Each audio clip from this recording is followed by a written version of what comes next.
So here's the car in its current state. Made some progress. I just finished up the driver's side of the car as far as getting the body work done. The car has fiberglass front fenders, fiberglass hood, fiberglass trunk lid. So they're not the best fitting of parts, as compared to, say, some of the factory sheet metal, but we are taking this car from what used to be just a bracket race car, and as I mentioned earlier in the prior clip, we're making this into more of a pro touring car. So it'll retain a lot of its drag racing build in order to be able to facilitate continuing to do that.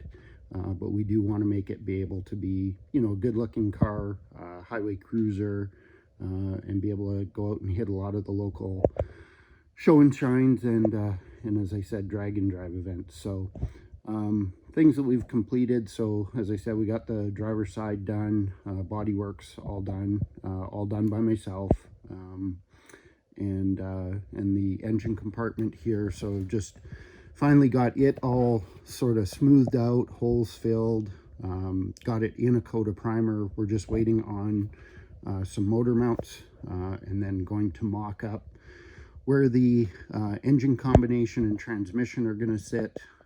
What we've decided to do for the car is we're going to go with a 5.7 Gen 3 Hemi. The car, for most of its life, has always had a big block Chrysler in it, but for the program that we want to run going forward, there is a goal to add either a single or twin turbo to it, and with that, the 5.7 Gen 3 Hemi will be a little bit better platform. We're going to tie that to a GM Turbo 350 transmission using a JW Ultra Bell conversion kit or adapter kit, and that's kind of the power plant.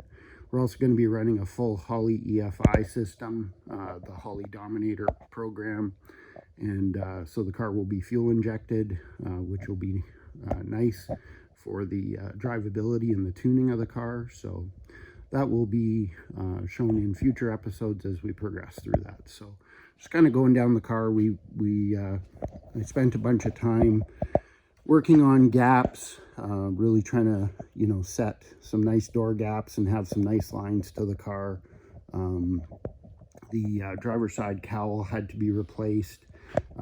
It had some rust in it, so we did that, put a new aftermarket panel in, and got it all patched back up and got the gaps set, and so we're working on that. Back into the car, a few little dents here and there, so we used some good quality body filler, and went through the steps of smoothing it, blocking it, and just straightening it all out. Roof's in good condition. There wasn't really much work to do there. It's pretty smooth, so that thankfully is just really sanded and smoothed out.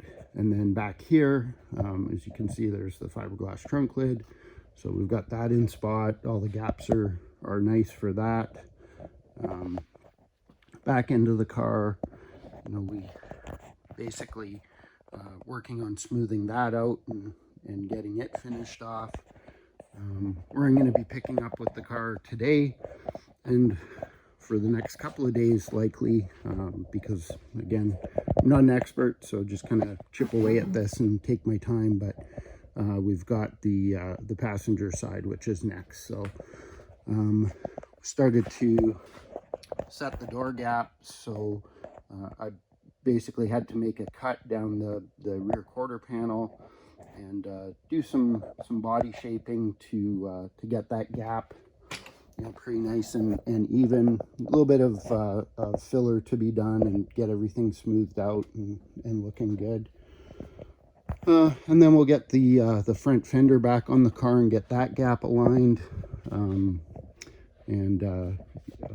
yeah, kind of take it from there. So once we've got those things ready to go, then we'll be working on the hood, the trunk lid, and bumpers, and yeah, just kind of never ending, it seems, task list of things we got to work on. So the car has really, we've made some good progress with it, and I'm super excited to just keep going and get her back on the road. She hasn't seen the outside of the garage in probably 20 years now, and so it'll be nice to have it as a running unit one more time. So anyway, hope you enjoy the video. A lot of the work that I do in the car, I'm just going to time lapse and probably do some voiceover content. Yeah, here we go.